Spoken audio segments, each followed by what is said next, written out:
Philosophy teaches us a way of life, a way of living life, a way to a reflective, examined life. What is real as opposed to simulated? What's closer to us in our own minds? But what is this human mind, right?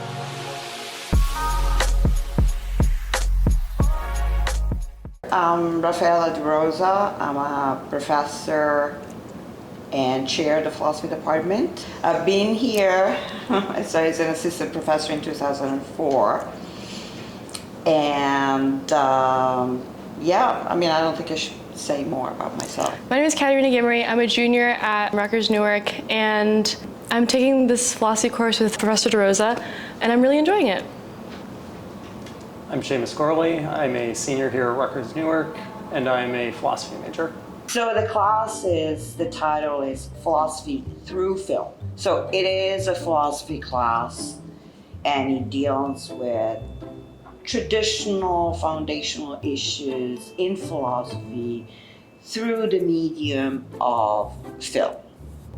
After years of academic training, academic teaching, academic publishing, I realized that I was losing sight of what philosophy, the true mission, true nature of philosophy is, which is philosophy teaches us a way of life, a way of living life, a way to a reflective, examined life, right? So I wanted to create a course where, in the original spirit of philosophy, foundational issues in philosophy, which are close to their life, that the aim being to make people aware, students aware, that philosophy is not just this abstract subject, but it's something that helps us with our life, and it makes us more reflective human beings. What is real as opposed to simulated? Why is this important, especially to us, right? You are increasingly moving into a virtual world. Can we decide what's real as opposed to what's not? Or is there an ethical dimension to this possibility of distinguishing the two? Is it important? The other question, what's closer to us in our own minds? But what is this human mind, right? How does it differ, if it differs at all, from artificial intelligence? Another question, which is becoming even more and more pressing with the advent of artificial intelligence these days, right? So then the question of personhood, what makes me me? And then other questions, the problem of evil vis-a-vis the widespread belief in an all benevolent God, or questions like, are actions really free or not? Maybe we think we're free, but our choice is already predetermined. These are two topics that we still haven't started to investigate. Is there a film that you find really excites the class the most from what you've been teaching? I would hope all of them, but of the ones we have discussed so far, Ex Machina is probably the movie that has raised most of the questions. But I also thought that some of the episodes of Black Mirror that we watched Feel very contemporary. Another movie is Blade Runner, which is it's the dated movie, but it still looks very contemporary. My personal favorite of all this, I love all these movies, but my personal favorite is Memento. Mm-hmm. This is a movie that we discussed in relation to an account of personal identity that deals with memory. And this is a story about this man who cannot create any new memory. So he tries to rebuild his life on the basis of true facts that he tattoos around his body, he makes notes, he takes pictures. In the end, realize that He actually is constantly creating a lie that becomes his life. So it's really interesting to see how memory can become a faulty criterion, a way of creating your own personality. I feel like one of the most engaging parts of philosophy is the thought experiments a lot of the time. Those are always the parts that I can grab onto the most and start to deconstruct everything, all the questions that I'm being asked. And I feel like films are really a great way to do that. They sort of feel like extended thought experiments. First of all, I want to back up. What is both of you, your favorite movie? I wanted to ask Seamus that so bad because, like, what is your favorite movie in the class? What have we watched? My favorite movie in the class so far. Well, Total Recall is one of my favorite movies of all time. That is a great movie. The original, I've never seen the remake. I've never seen the remake either. I'm not gonna watch it. It's dated, but it's so complex and it's so rich philosophically. And something that I didn't appreciate at all the first time I saw it. Yeah, there were so many things in The Matrix, for example. I mean, I saw that 20 years ago, and I obviously did not understand it the way I'm understanding it now. I had never seen The Matrix before this class, so watching it and then I think because I hadn't seen it before this class, these are kind of, some of the movies that we're watching are classical movies to me, because I think that they've become kind of more past the release date, and now they're seen a lot more philosophically, they're more dissected now because they're such classic things to the genre. They inspire a lot of things, movies past themselves. But because I hadn't seen The Matrix before, and all the context I had for what The Matrix were just secondhand accounts of what was in it. Watching it for the first time and then also watching it again with the understanding of what I was supposed to get out of it, or the themes that were included, it made me kind of appreciate the movie a lot more, and the art of it, because it does represent a lot of themes that I previously wouldn't have even considered thinking about during the movie, because I probably would have just thought about the action sequences, which are pretty cool. I think it's the fun part of the class that you get to watch fun movies, but the parts of simulation, what is real, what counts as real, between the world that Neo sees and the world that Neo's body lives in, how do you distinguish between those two things as the reality of either of them?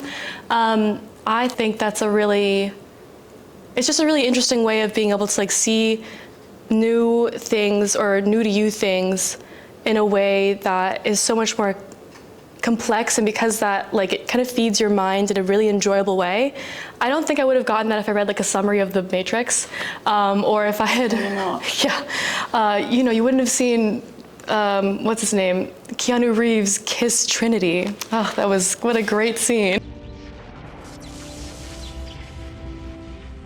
One of the prompts for the first paper was I think reading Meditations 1 or 2, and then and watch The Matrix, and talking about the criterion for reality. Just understanding that there would be ways of distinguishing these things, and then going through the movie again and trying to watch for those things is really, really interesting, and something that you cannot get from any literature you read, because you're missing the visual, the somatic almost element of enjoying a movie. This is a win for me.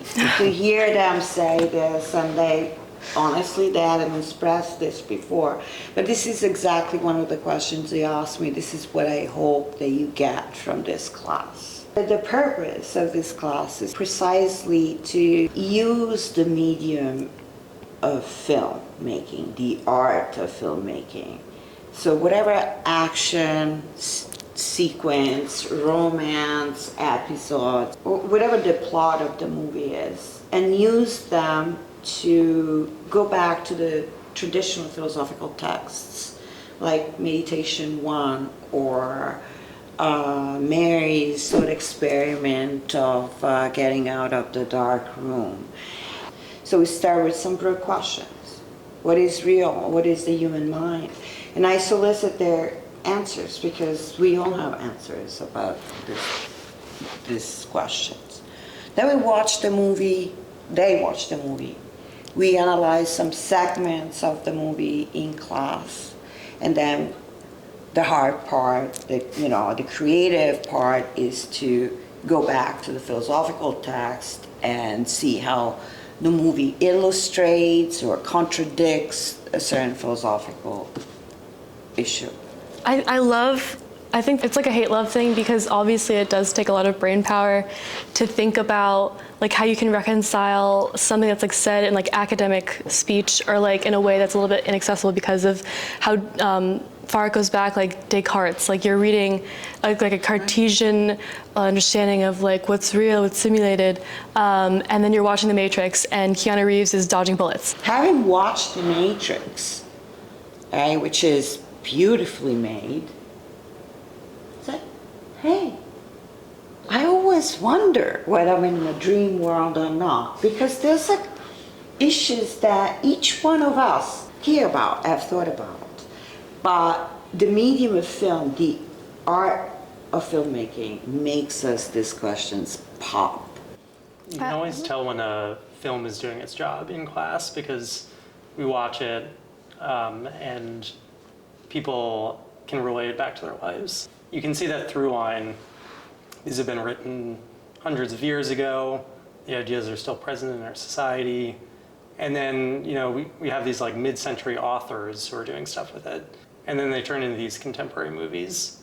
And there's that through line. It's just like, okay, we've always been dealing with these things. And we will continue to be dealing with these things. And these are questions that, started, as soon as we have records of thinking about their place in the universe, social justice, knowledge. And these are, eternal questions. And philosophy is different from biology or math. And I'm glad they brought up thought experiments. Philosophy is mostly done by thought experiments. Right? It can't be decided in a lab. Not to talk about another class, but I'm taking another philosophy class, Intro Logic, and I'm also taking a class for my honors science seminar, AI in the Brain. And the crossover between what I'm learning in philosophy through film has actually helped me to be a more engaged listener and a more interested party, and also understand those classes and then enjoy them more, because I feel like they're connected to not only myself but also the things that I'm seeing in this other class. My intralogic professor also it doesn't subscribe to the idea that consciousness is a material thing. You can just kind of replicate the brain and then you have a conscious mind. So when we talk about artificial intelligence, we talk about perceptron, we talk about all these things that have to do and interrelate, it gives me a lot, I think a richer experience for my other classes and also for philosophy through film, because they all bounce off each other. Technically I'm an accounting major, but I'm going to declare philosophy. But it's just really— Double major or? Yeah, dual degree. Because they're in two different schools, so I can't actually put them together. But that's why I'm a super senior. This is a surprise. This is happening now. Oh, stop. Cut this part out. Just being able to take these bits of what I am seeing in each class and reconcile them, and then also reconcile them with my life and my day-to-day, it is like a way of life. I am enjoying my classes in a way that I don't think my peers are taking into account, or being able to even do, because they aren't exposed to this stuff in this light. Right. And so one of the purposes of this is precisely to tell students that there are classes that they can take, enjoy, and learn from. Not just about how to be an accountant, but how to be a person, how to be a father, a mother, a citizen. So one other topic of the class, which is obviously related to artificial intelligence, is the question of consciousness and how the mind relates to the body. So lots of literature on this, right? So, and it all started with Descartes, our friend Descartes, 17th century philosopher, who argued that the mind is something distinct from the body. But now most people are physicalists. They believe that consciousness is just a fancy byproduct of brain activities and there's nothing special. So if you take that view, right, for example, and this is something we discussed, if you take that view, you think that consciousness is not something which is special about humans. If we ever create an artificial intelligence, an artificial entity which exhibits consciousness the same way we do, then there is no distinction. You know, maybe 10, 100 years from now, you can make a very sophisticated computer like in Ex Machina that is able to not only reason, but kind of engage you emotionally, and to which you can be sympathetic or fall in love with. And, you know, maybe we'll lose our special space in this world. We like to believe that we're special, but maybe we're not. One of the readings we had to do for artificial intelligence was a paper done by Alan Turing, and one of the arguments he makes, I guess, in favor of like materialism is that why wouldn't God deem a like machine that is so advanced to be almost like us, like his creation? When I asked the question, would you do it? Would you choose the grain? Hell no. To have that grain implanted? And We should that have a Black generated Mirror. a lot of discussions where people really thought of episodes in their own life and how having this grain would have affected them. Every student should take this, and not only to enjoy a philosophy class, but also enjoy a different way of looking at the world and themselves. I keep telling college students, our students, that respect the fact that I respect that you want to get a profession, make a salary, build a family. Always think that this is the time, probably one of the very few times in your life where you can actually do things that you enjoy, that are beneficial to yourself, to your mind, to yourself as a person. And if that's an English literature class or a history class or a philosophy class, do it. Because those are the things that you will treasure. I have several friends who are medical doctors, right?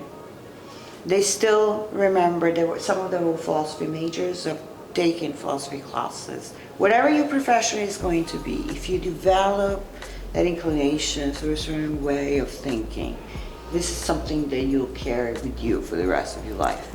The classes that are maybe not something that's impressive to take. I'm taking AI in the brain, like I mentioned earlier. I say that and people are like, wow, very cool. What a wonderful, interesting, and hard class. That's so awesome, and they're impressed. But it's not impressive to take a class like reading poetry, and I'm taking philosophy through film. You tell people the names of these classes, they're like, they might think of you like scoff at it. But that does not at all diminish the value I've taken out of those classes. I enjoy poetry now, and I enjoy watching movies in a way that I will never be able to kind of unlearn. If you have the opportunity to take this class, I really recommend it, not only as like a student, because it does get you to enjoy your other classes far more than you might originally, but also because it does kind of feed you as a person. It's not just a class about like getting a good grade. It's a class about how you can understand things from a perspective that other people have, been tackling this question, this problem for like a long time, like Seamus said before. And I think that's a really valuable thing to be able to take away from a class. Seamus, what are you taking away from the class? What am I taking away from philosophy through film? It gives me some hope about how people are reacting to this stuff and that people can be engaged in it. It gives me hope to see how I can get people who have never taken a philosophy class excited about this question.